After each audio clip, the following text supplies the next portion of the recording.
आदरणीय ओपी भैया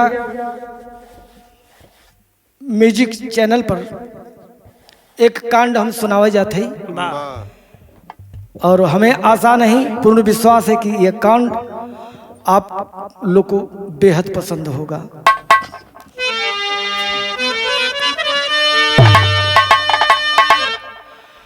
लोभ लालच में इंसान जो अंधा बना, इसी कदर और दरिंदा भी बन जाएगा। क्रूरता जब समाहित हुई वक्त में, अपनी मंजिल कभी ना वो पाएगा। भूख पैसों की जिनको लगी ना मिटी,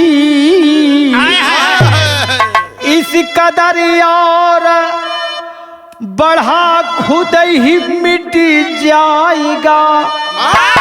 कितनी ललनाओं की डोली अर्थी बनी, आरज़ू का जनाजा निकल जाएगा।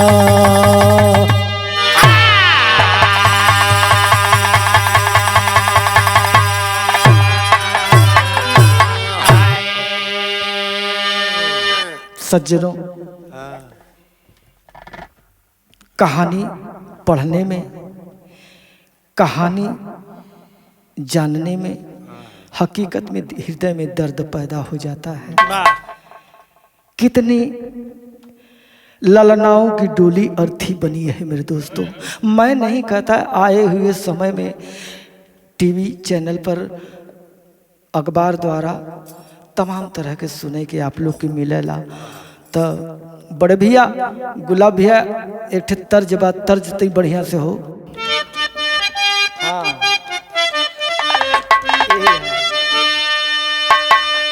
वाह भाई वाह, बड़ा बढ़िया संकेत बड़े भैया देहलन। अरे ऐसा हिंदुस्तान बना दे या अल्लाह,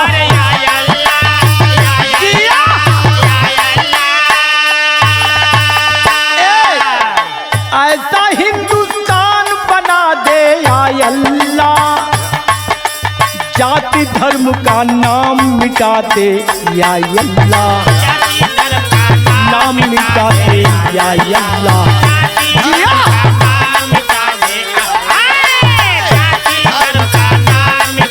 बहुत ही अच्छे, वाह बहुत ही अच्छे। लेकिन भाव कवि जी हमार का लिखलन सही रहे। अरे नारी को तू सबल बना दे या अल्लाह,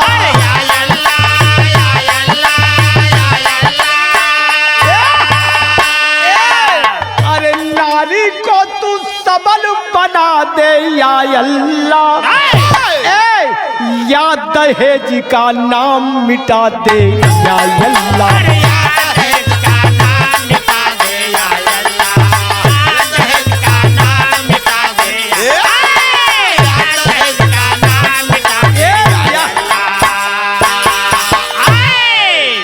कवि का कहना है कि नारी को तू सबल बना दे या अल्लाह। लेकिन नारी तो कोमल होती है, कोमल होती है। गौर करें मेरे दोस्तों, पुरुषों की अपेक्षा नारी कोमल होती है। शरीर का भी कोमल होती है, हृदय का भी कोमल होती। हाँ हाँ, देखें मेरे दोस्तों, शहर में कवि जी भाव का लिखलन बड़े भैया संकेत।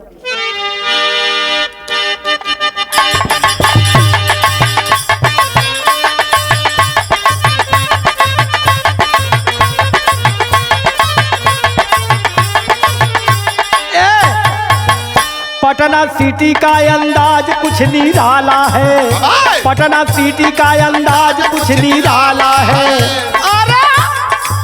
जहां लालू प्रसाद का ही बोलबाला है।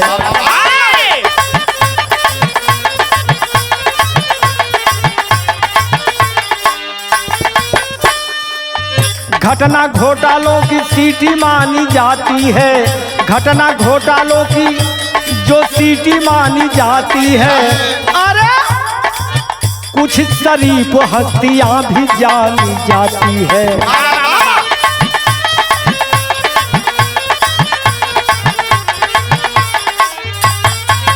उसी शहर में बसंत रहा करते थे, उसी शहर में बसंत रहा करते थे, बेटी विजया संग निवास किया करते थे।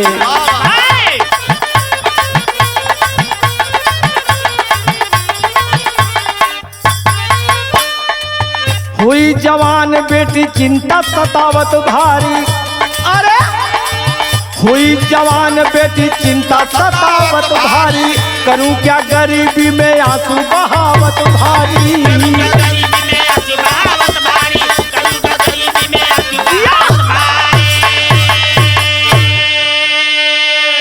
ए बाबू पटना सिटी के बाद बसंत कुमार के 2 लड़की 1 लड़का थे। एक लड़की जवान हो चुकी थी, गरीबी अवस्था थी बाबूजी, लेकिन लड़की का नाम विजया था।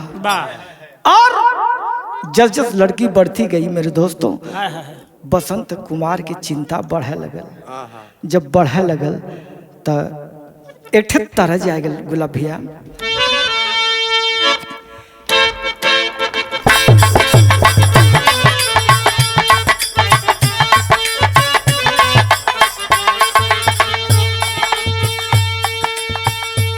जब से नैना लड़ल बात आगे बढ़ल,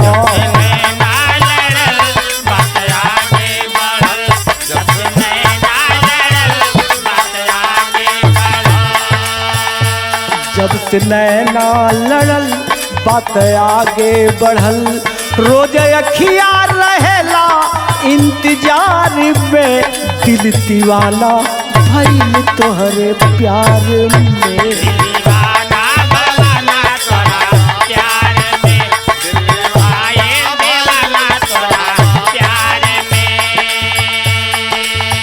भाव कवि जी लिखलन, बसंत के हृदय का बात कवि जी लिखलन। कैसे का लिखलन, बेटी साया न घर में नींद कैसे आई,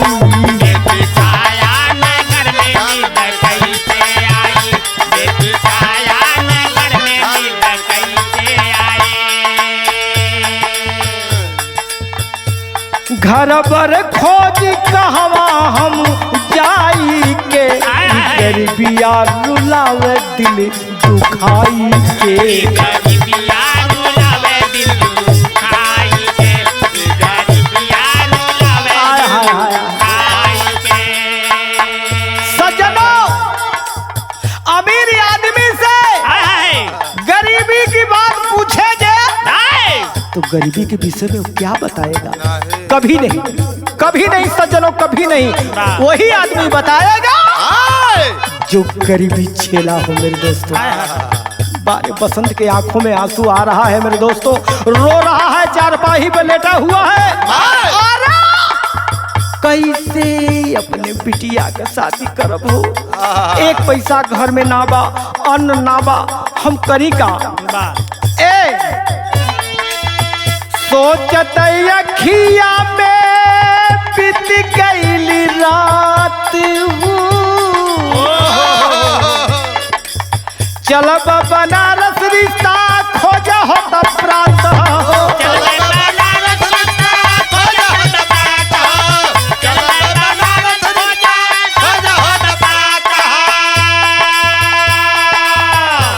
जेकर बाबा विश्वनाथ रही कैसे अनाथ,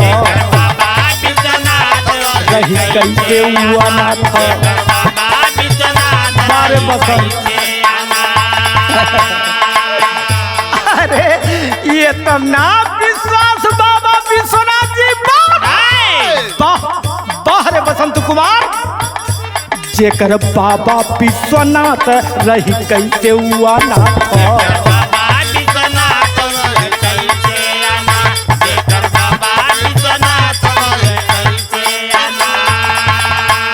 चले आता का पासा लगाई के गरीबिया रोवावे दिल दुखाई के चले दिल दुखाई दिल दुखाई के। गौर करें मेरे दोस्तों, रात भर कल्पना करत हूँ, रात भर सोचत हूँ कि सवेरे बनारस चलूँगा। एक जगह है वहाँ एक लड़का है, देखूँगा। सुबह हुआ बाबू, नाश्ता कैलन, बिटिया विजया के आशा में मेरे दोस्तों बर खोजे बजे चल दिलन। ये हमार बड़का भैया एक ठे तर्ज लगल, तर्ज हुआ बा, गोरी चाँद की अजोरिया नियन गोर बाड़ू हो,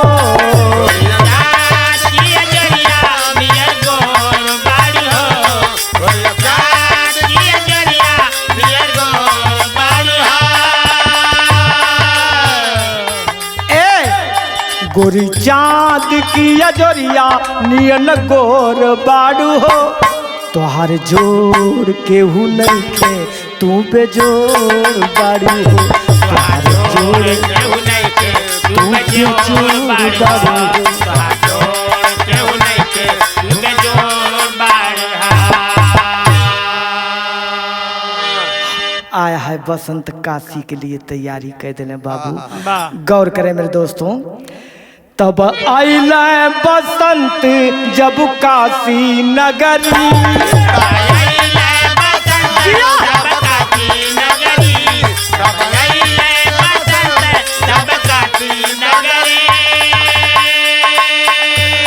तब आइला बसंत जब काशी नगरी, भोले बाबा के कृपा से खुलल ज्ञान गठरी, भोले बाबा के कृपा से खुलल ज्ञान गठरी, भोले बाबा के कृपा से खुलल ज्ञान गठरी। ए बाबू, पटना सिटी से गाड़ी पकड़ करके मेरे दोस्तों बसंत कुमार यही काशी राजघाट में पर उतरे। यही काशी स्टेशन रेलवे स्टेशन पर उतरे बाबू। जब राजघाट ऊपर जब चढ़े सड़क पर तो माता गंगा जी, बाबा विश्वनाथ दिमाग में नाचा लगल। कलर शादी ब्याह जिंदगी भर लगल रही, बड़े भाग से लोग देश विदेश के काशी में आवलन। आज मैं आया हूँ, आज मैं आया हूँ काशी में मेरे दोस्तों। सोचल गंगा जी नहाए लही, बाबा विश्वनाथ जी के दर्शन कर लही, तब अपने विजया बिटिया का लड़का देखा बदे जाइए। गौर करें मेरे दोस्तों, उनकी इच्छा और कल्पना पर ध्यान दें आप। बाहरी बसंत कुमार गंगा नहा के दर्शन शिव जी के कैले, मंदिर से सीधे सिगरा पे चली आई,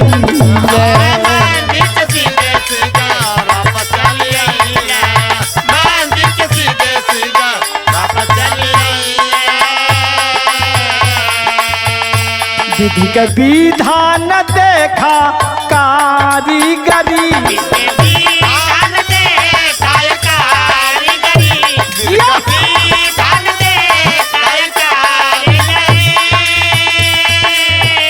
विधि के विधान देखा अरे कारीगरी, भोले बाबा भोले बाबा भोले बाबा के कृपा से खुलल ज्ञान गठरी, भोले बाबा के कृपा से खुलल ज्ञान गठरी, भोले बाबा के कृपा से खुलल ज्ञान गठरी। ए बाबू, काशी से बाबा विश्वनाथ दर्शन कर सीधे सिगरा पर पहुंचे बाबूजी। जहां जाना था उनको लाइन बता रही है, जहां जाना था तहां भटक जाते हैं। अरे नाम भी पूछ रहे हैं, पता नहीं चल रहा है बाबू। बसंत कुमार के आंखों से आंसू गिरने लगा। सिगरा आके लगे सोचने, सिगरा आके लगे सोचने, मैं किससे पूछूं भाई। इतने में भोलेनाथ की मर्जी एक सज्जन गए भेटाई। कोई के कोई मिल जाला ये बाबू। शरीफ बसंत कुमार के एक आदमी सज्जन शरीफ मिल गए, कुशल क्षेम सब पूछ के बोले, अरे कुशल क्षेम सब पूछ के बोले, शादी एक बताओ भैया। अरे बेटी सयान हमारे सर पर, ई बोझ जरा हटाओ भैया। उस साथी से अपरिचित आदमी था, प्रेम बढ़ गया मेरे दोस्तों दोनों आदमी के हृदय का। तो अपने दिल का बात बसंत कुमार उस साथी से कहते कि हमार लड़की जवान हो गई रे, शादी करे बदे हम यहाँ अली, लड़का देखे बदे, लेकिन पता ना चलल। और तब से वो आदमी यही बनारस का रहने वाला था मेरे दोस्तों। कहा कि चिंता करने की बात नहीं है, तेरा दुख दर्द सुन करके मेरा भी कलेजा बिहर गया। गौर करें मेरे दोस्तों, एक तर्ज लगल, तर्ज बा,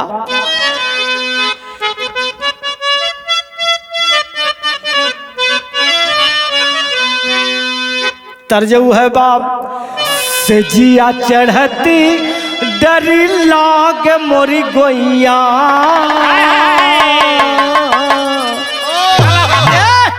से जिया चढ़त डर लाग मोरी गोइया, सैया घुघट पट खोले रे, सैया घुघट पट खोले, से जिया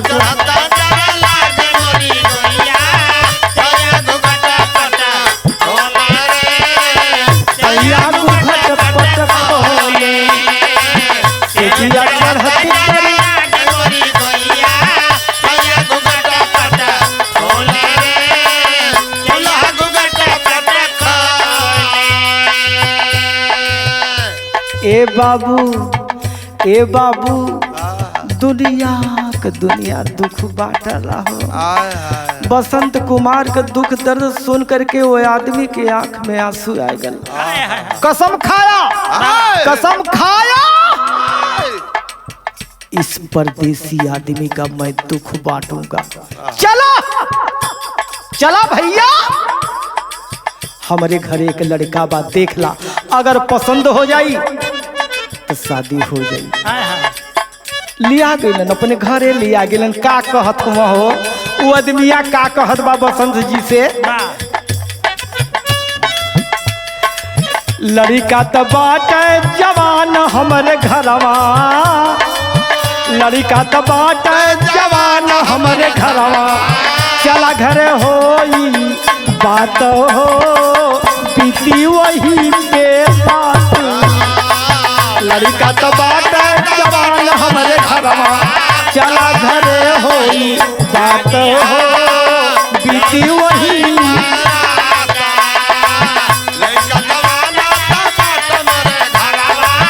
चला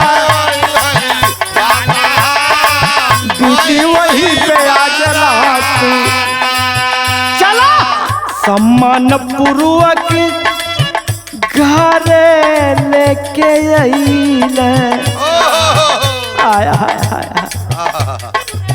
सम्मान पूर्वक घरे लेके आइले, दुआरा पे आवत पंकज देखैले,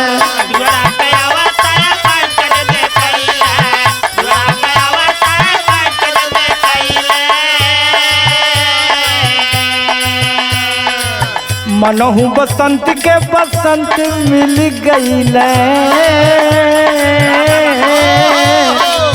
मनहु बसंत के बसंत मिल गईले, लागे दिवाली जैसे रात हो, लागे दिवाली जैसे रात, बड़ा सुंदर लड़का,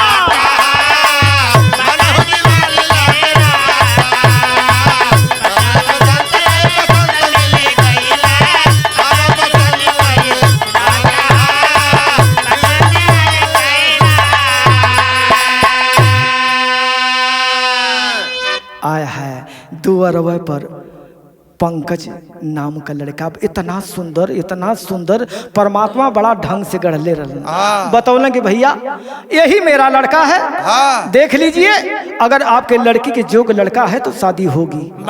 अरे बाप रे बापा, बसंत कुमार देखल लाला हाय गिन लड़की जोगे दुल्हा, लड़का का नाम पंकज, लड़की का नाम विजया। गौर करें मेरे दोस्तों, तो पसंद जब हो गल, तो जब पसंद हो गल तो बसंत कुमार कहेंगे देखा भाई हम कोनो बड़ आदमी है ना, गरीब है, अतनी सोच समझ के तो एक तर्ज आ गल, तर्जु हवा गाड़ी लेबा साइकिल लेबा हीरो होंडा लगाई 4 डंडा, गाड़ी लेबा साइकिल लेबा हीरो होंडा लगाई 4 डंडा, दिमाग होई ठंडा लगाई 4 डंडा, दिमाग होई ठंडा लगाई 4 डंडा, दिमाग होई ठंडा लगाई 4 डंडा।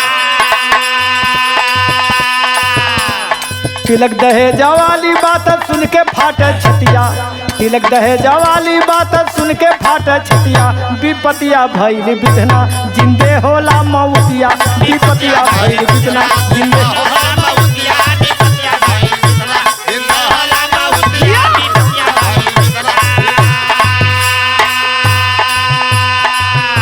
कहलन आप आए गईला तो हम ज्यादा मांगत ना है, 1,51,000 तिलक के बात, गहना 50,000 में भइले पात हो।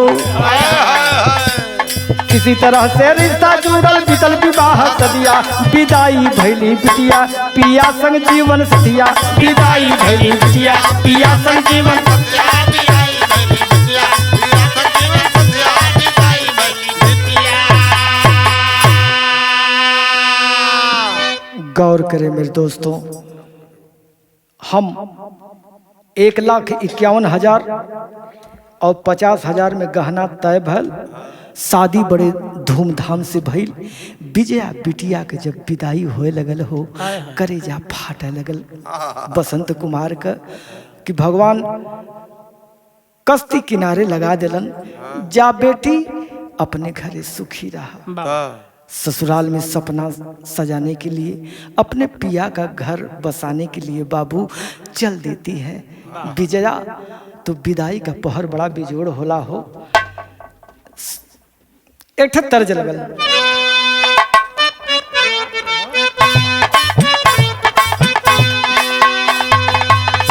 हम तो तार गईली हो सुनर बार पौली हो, तैयारी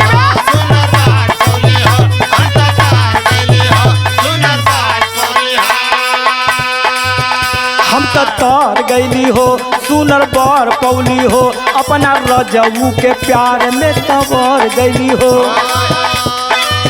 एक खुशी रहे लगवारे, एक खुशी रहे लगवारे, सखी पियवा दुलारे, आय हाय सखी पियवा दुलारे, आय हाय सखी पियवा दुलारे, आय हाय सखी पियवा दुलारे। दिलया रमा सजा के सजिया पे बैठी जाके,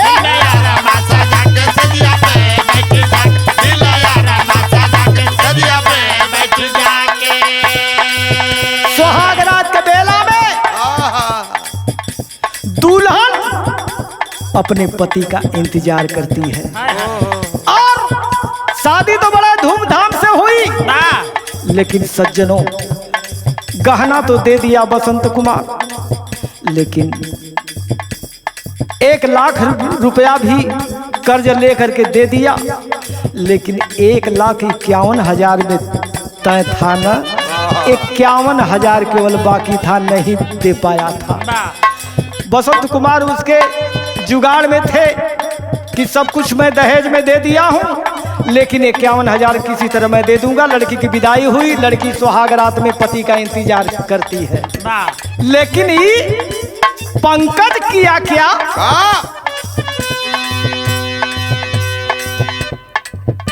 दिलया रमा सजा के से जिया पे बैठी जाके तैयारी में सोच कब मिलूंगी साजन से क्या कहूंगी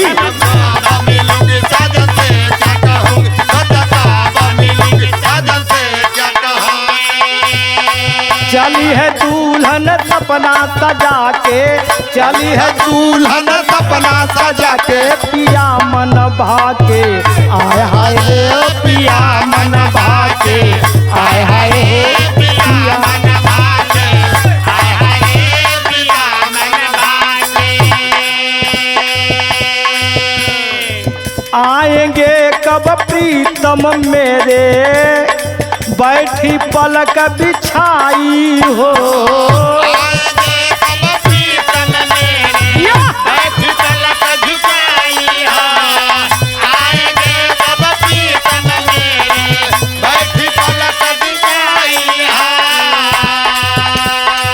जो हट से जब बीत गए 10 दिन जो हट से जब बीत गए 10 दिन बेचैनी मन छाई हो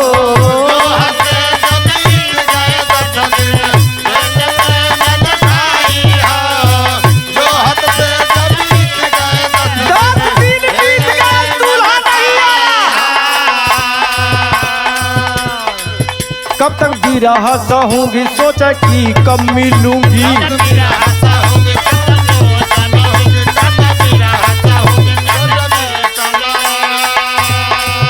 कब तक बिरह सहूंगी सोचे कि कब मिलूंगी चली है दुल्हन सपना सजाए चली है दुल्हन सपना सजाए पिया मन भाए आय हाय हो पिया मन भाए आय हाय पिया मन भाए आय हाय पिया मन भाए 10 दिन इंतजार किया सेज पर लेकिन पंकज सेज पर दुल्हन से मिलने बाबू नहीं आया नहीं आया। भाई रोहित से फोन पर बात की कि भैया सब कुछ दहेज में मिलल जो 51,000 बाकी है शायद वही बदे हमारे पतिदेव नाराज हमन। रोहित कहा कि बहन क्यों चिंता करती हो भाई के रहते हुए पगली अरे भाई के तेरे बदे जान हाजिर है भाई तैयार है कमा करके किसी तरह मैं 51,000 जो बकाया है दहेज में उसको दे दूंगा। ठीक है दहेज के कारण रंज है तो आज न कल मिलेंगे। इसी तरह बीतता गया बाबूजी। कुछ दिन के बाद पति पत्नी में प्रेम बढ़ा और जब बढ़ा एक दिन दहेज के विषय में बात करने लगा कि तुम्हारा भाई तुम्हारा बाप जो दहेज थोड़ा सा बाकी है नहीं दे पाया लगता है कि तुम्हें मारकर भगाना पड़ेगा।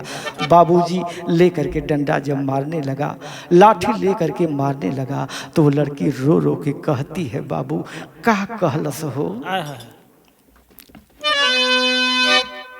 गाली ताना मार सहत गाली ताना मार सहत बीतल 6 महीना बाहू रोहित गईल गरबा में आई हमारे बाबूजी बीतल 9 मास भइले सुंदर सुगनवाहू सोचे गुजरिया हर साया हमारे बाबूजी। कुछ दिन के बाद बड़ा सुंदर एक बच्चा पैदा भइलन। अरे विजया सोचे लगने कि लड़का भगवान बड़ा सुंदर देखलन लड़का का नाम बड़ा सुंदर रखली जवन नाम रहल राहुल बड़े प्यार से राहुल रखली। सोचे लगनी कि बच्चा भगवान दे देलन दहेज आज न कल हमारे भैया लोग देवे करिहन बचावा के देख के हमार स्वामी भुलाई जइहन लेकिन पापी भुलात बा। ए बाबू दानो दहेजवा के बतिया भुलाई जई है, बचवा के ममता लपटाई गईले बाबूजी, लेकिन ना भूल पापी देव लगल यातना हो, रोवे गुजरिया गिड़गी हमारे बाबूजी। अंत में पंकज योजना बना लिया बाबू। इतना मार मारा, इतना मार मारा, और मार खाने के बाद वह महिला अपने पति को प्यार से कहते कि स्वामी अब हमके मत मारा, हमारे छोटा सा बच्चा का मुंह देखा। राजनीतिक ढंग से पालिश देने लगा पंकज। कहा मार तो दिया तुम्हें, अब तुम्हें डॉक्टरी ले चलूंगा, तुम्हें दवा दिलवाऊंगा, तुम्हें ठीक करूंगा। ए बाबू, दवा के बदले नींद की गोली खिला दिया। और जब नींद की गोली खिला दिया मेरे दोस्तों कि रहिया से देहिया सोच न दे पई है, भारी दहेजवा हो, रहिया से देहिया हटाई दी है पपिया, निदवाली गोलिया पापी जबरी खियावल हो, लसिया के देहल जलाई वह पपिया। बाबू नींद की गोली खिला दिया। नींद में जब हो जाती है, उठा करके बाबूजी दरवाजे के सामने से होते हुए एक झाड़ी में ले जाता है, पुआल फेंक देता है, फूंक देता है। बाबू तेरी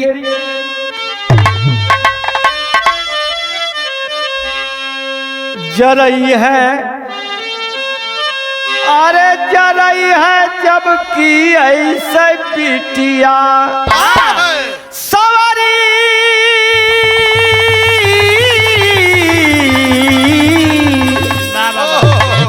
जरई है जबकि ऐसे बिटिया, चाहे राम बनल ना सीता कैसे पई है, जरई है जबकि ऐसे बिटिया सीता कैसे पई है।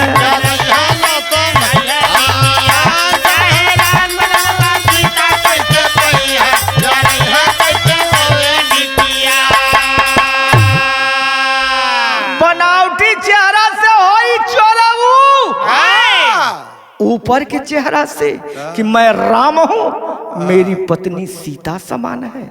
अरे अंदर से राम बन रे पगला, अंदर से राम बन तब विजया सीता कही है।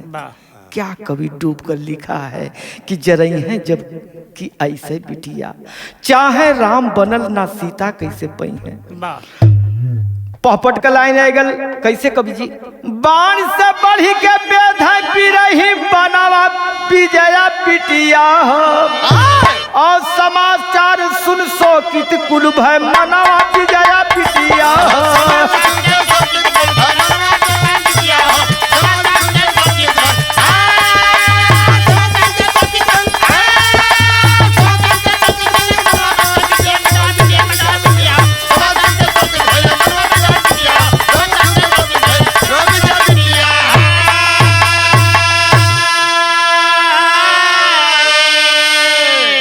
गौर करें मेरे दोस्तों, मरने का समाचार, बहन के मरने का समाचार पटना सिटी बसंत कुमार पिताजी जब पाए मेरे दोस्तों बेहोश हो गए।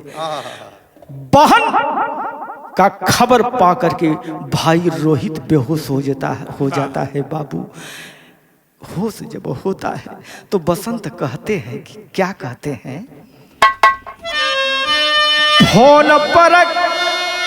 फोनवा पर कहलू मार दी है मनली हम न पात हो, ना जनली हम पति हो के पत्नी शंकरी है खात हो, कैसे रही है अब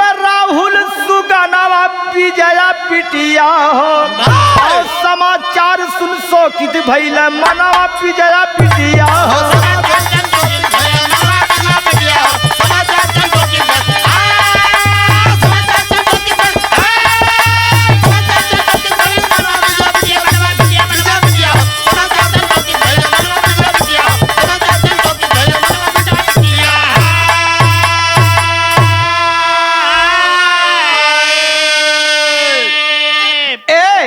पति परमेश्वर प्राण से प्रिय पत्नी को कैसे मारे हो मानवताधिकार उठी मानवता के हत्यारे हो आगी चिता लगाउला कुल में दागी विजया पिटिया हो समाचार सुन शोकित कुल भय मनवा विजया पिटिया हो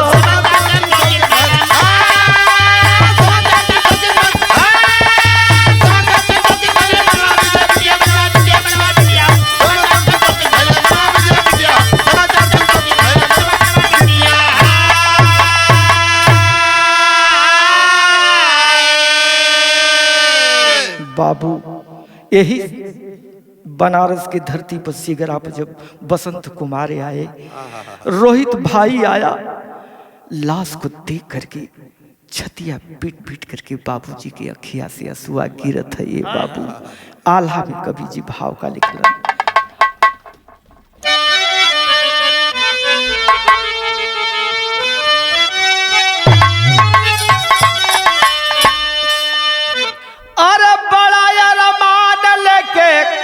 जाली घर से पिटिया लेकिन दिल पपिया जाते जेल हो जरा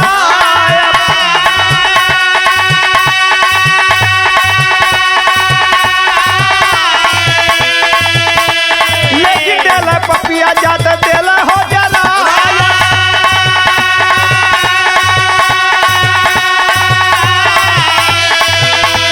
बाबा मतारी गई मान जरी जाला बाबा मतारी गई मान जरी जाला भैया का राखी हो कलाई भी रखा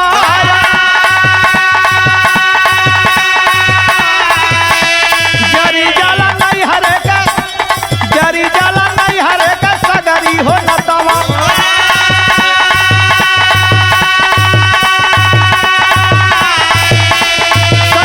सहेली हो रोवैली बगल लाया झंझल घरवा में छटकी बहिनिया झंझल घरवा में छटकी बहिनिया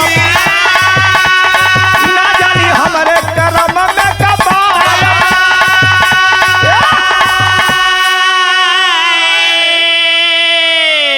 छोटकी बहनिया जौन रहल रो रो के वहू को बुरा हाल भल बाकी बहन के साथ जब ऐसा व्यवहार भल तो आखिर तो बाबू हमरो सदिया कहीं करबे न करी हम बेचारी तड़प रही है बाबू आए है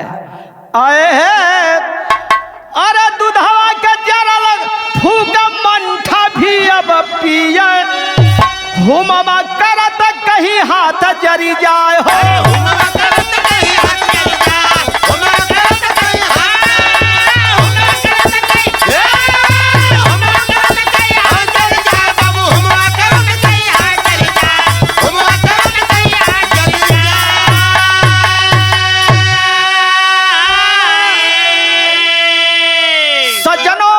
सबके घर बिटिया है सबके घर माटी का चूल्हा है मेरे दोस्तों थोड़ा समाज पर कवि जी बात लिखे क्या खड़ी में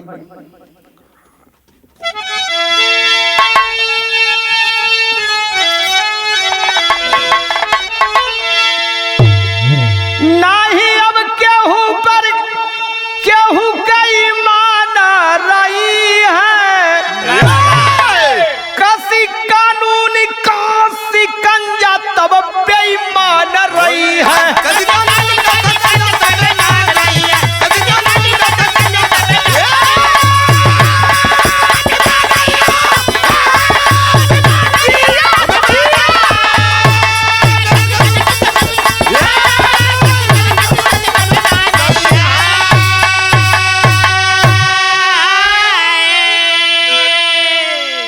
हमारे भारत की कानून इतनी लूज है मेरे दोस्तों, लूज न रहे तो ऐसा कांड कभी नहीं हो सकता है।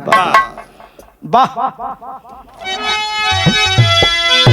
घुसखोर थाना चौकी का भइल सिपाही, रिश्वत जेले ही उका कर्तव्य निभाही, जला के नारी का इनर पीछा से नदान रही है, कसी कानून का सिकंजा तब बेईमान न रही है।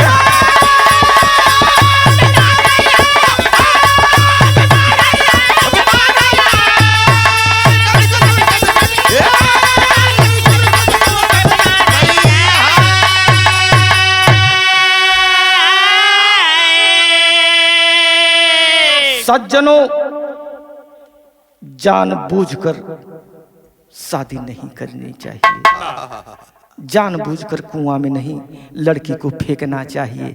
इस धरती पे लड़का का जीने का अधिकार है तो लड़की को भी जीने का अधिकार है।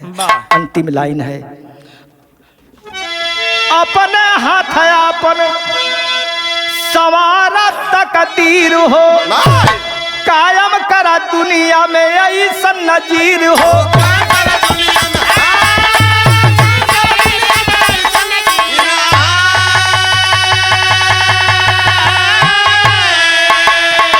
और केहू का न रहल आगे न अभिमान रोई हो, कसी कानून का सिकंजा तब बेईमान न रही है।